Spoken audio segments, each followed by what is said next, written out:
दोस्तों कैसे हैं आप सभी सभी अच्छा कर रहे होंगे। मैं बताऊं, मैं भी बहुत अच्छा हूं। वीडियो अच्छा लगे तो CKD stock market news channel को सब्सक्राइब कर लेना, साथ ही बेल आइकन बटन को प्रेस कर देना। चलिए शुरू करते हैं।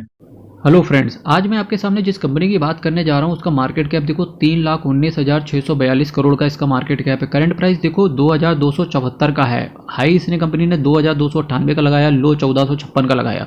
ये देखो ऑलमोस्ट 60 से 70% का रिटर्न इस कंपनी ने विद इन अ ईयर दे दिया इन्वेस्टर्स को। स्टॉक का पीई देखो 31.8, बुक वैल्यू 582 की है। डिविडेंड कंपनी बहुत थोड़ा सा देती है। Return on capital employ, return on equity दोनों ही बेकार है। पर मेरे मित्रों, जो भी कंपनी इंफ्रास्ट्रक्चर से रिलेटेड होती है वहाँ पर मार्जिन्स बहुत कम निकलते हैं, ये आपको पता होना चाहिए। फेस वैल्यू 2 रुपये की है, इसकी वजह से return on capital employ, return on equity avoid करते हैं, ज़्यादा अच्छा है। आज जिस कंपनी की मैं बात कर रहा हूँ L&T नाम है।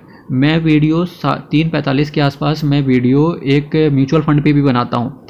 शायद ही कोई ऐसा म्यूचुअल फंड रहा होगा, चाहे वो लार्ज कैप हो चाहे वो स्मॉल कैप कैटेगरी में इन्वेस्ट करता हो, शायद ही कोई ऐसा म्यूचुअल फंड रहा हो जिसने L&T पर इन्वेस्टमेंट ना किया हो। L&T एक ऐसी कंपनी है जो कि लार्ज कैप कैटेगरी में कंपनी है और हर साल इन्वेस्टर्स को ना फिक्स डिपॉजिट कितना यानी कि 16-17% तो रिटर्न हर साल इन्वेस्टर्स की झोली में ये कंपनी डाल ही देती है। काफ़ी सेफ मानी जाती है L&T, ये आपको पता होना चाहिए चीज़ है, ठीक है।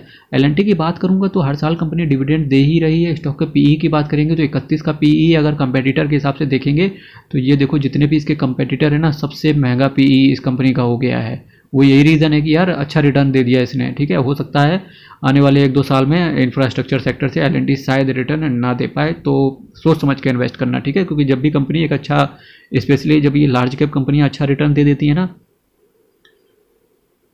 तो होता क्या है कि 1-2 साल के लिए ना ये कंपनी शांत हो जाती है, फिर इन्वेस्टर्स को रिटर्न डिलीवर करके नहीं देती। यही रीज़न हो रहा है यहाँ पे TCS, Infosys, Wipro, HCL tech, इन्हीं के साथ यही सेम चीज़ें हो रही हैं, ठीक है। तो सोच समझ के जाना। और जिनके पास ये शेयर है और उनकी तो बल्ले बल्ले चल ही रही होगी। सेल्स की बात करेंगे तो 35,853 करोड़ का जून में सेल आया, इसके बाद 42,000 करोड़ का आया, दिसंबर में देखो 46,000 करोड़ का इनके पास सेल आया। यकीन मानना 31 मार्च को भी शायद अगर ये बीट कर देगा तो ये शेयर प्राइस मेरे मित्रों यहाँ से 3,000 पक्का है। 3,000 पक्का है ये साल एंड होते होते।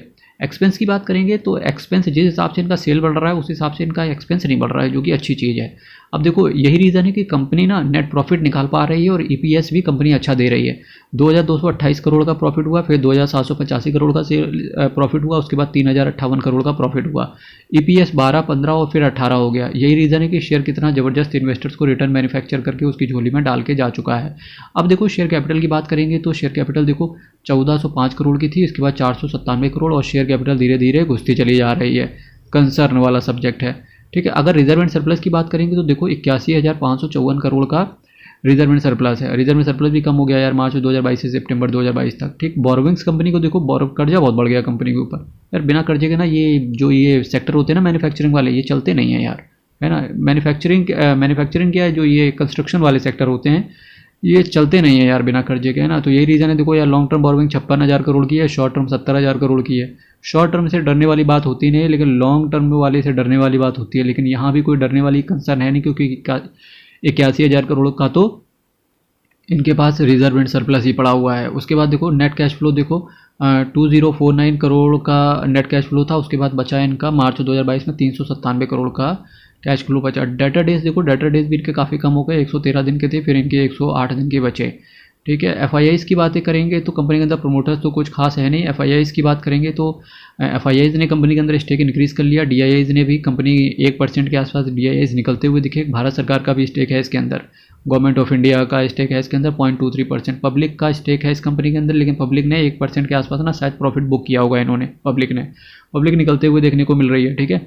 मेरे मित्रों कल फिर मिलेंगे सेम टाइम सेम चैनल, तब तक के लिए बहुत बहुत धन्यवाद। सोच समझ के इन्वेस्ट करें, पैसा आपका है।